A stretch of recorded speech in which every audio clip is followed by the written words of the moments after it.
Sunday's NFL game between the New England Patriots and the Oakland Raiders was no contest. The Patriots dominated, as God intended. Instead, the real drama was on the sidelines beforehand. The game was held in Mexico City, and Raiders player Marshawn Lynch stood for the Mexican national anthem, but then sat down for our own, the Star-Spangled Banner. The president noticed this. He tweeted, quote, Marshawn Lynch of the NFL's Oakland Raiders stands for the Mexican national anthem and sits down to booze for our national anthem. Great disrespect. Next time the NFL should suspend him for the remainder of the season. Attendance and ratings way down. Anthony Tall is a lawyer and sports agent, and he joins us today. Anthony, thanks a lot for coming on. How you doing, Tucker?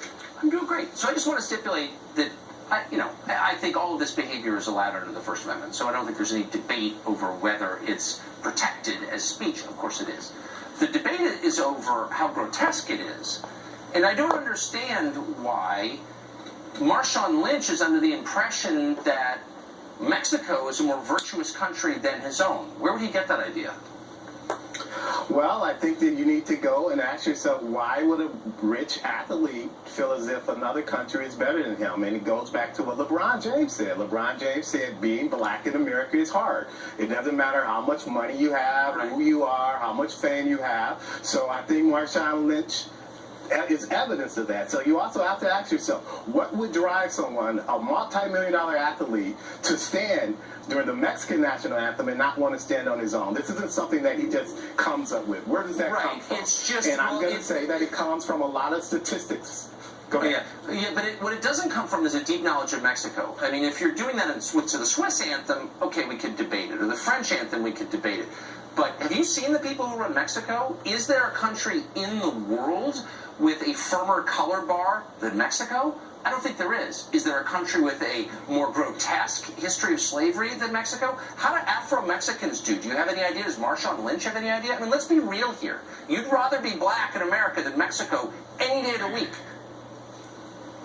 Well, I think Marshawn Lynch and a lot of black people might differ with you. They might say it's worse being in America than being in Mexico. Oh, really? Why would they say that? A lot of these athletes that travel around the world, they get treated a lot better in their perspective than they do here in America. That's why they say that. That's their experience. I don't think Marshawn Lynch. We're not talking about Afro. Yeah, I think we're talking about. Let's just be real, okay? Barack Obama could not have been elected president of Mexico. They have major race problems in Mexico, and we pretend that Mexico is this sort of unified Hispanic country. That's not reality, and anyone who says it knows nothing about Mexico. I'm not attacking Mexico. That's just true. So I guess I wonder, does he know anything about Mexico? And by the way, how badly is Marshawn Lynch treated when he goes to dinner? Do people yell at him at dinner? I mean, can we just be real for a second? This is ridiculous. Yeah, well, we're keeping it as real as possible. You just need to realize that Marshawn Lynch grew up in Oakland. He's probably seen a lot of police brutality. He's seen a lot of his friends get shot and probably injured by police brutality. And he's also, everywhere he goes, no one's concerned about his wealth.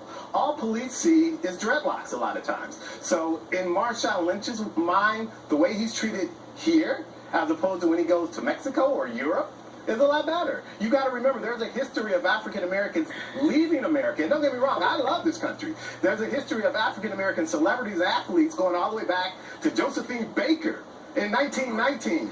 Leaving this country for a better life. Going to France. No, she went to France. She went to France. I'm very aware of that. She did not go to Mexico. Look, here's the real point. That when you're a famous person who commands the attention of an entire country and has reaped such profound rewards for that country as Marshawn Lynch has, doesn't mean that you have to love the country, but it means you can't be as mindless as he is. You can't say something that's so stupid like, I would be treated better in Mexico. That's insane. And don't you think it's incumbent on him to maybe learn something before weighing in on a topic this divisive? Or no? Absolutely, absolutely. But I don't know his history of studying Mexico. I don't know, but I would concede that way. Absolutely. Yeah. I would assume that he probably hasn't read all of Mexican history, just like he hasn't read all of American history. So you don't need to read all of it. Look at the people who run the country. I can also assume that he's smart enough to base his opinion on how he's treated when he's down there. on how people talk to him, how he's received. You know, because it's not all about him, actually, and I know this is news to a lot of rich athletes. It's not all about you. There's a broader world beyond your experience and your reality.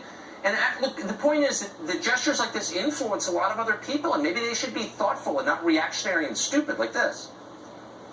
Well, I think he has a right, as you said, the First Amendment right to do what he wants to do. So I'm glad you attached with that issue. But he also has to be more concerned about the broader scope of the way African Americans have been treated in this country, so we can make it a better country. Good luck in Mexico. Nothing wrong with making this a better country. Yeah, well, he's not doing it. But anyway, thank you very much. I appreciate it.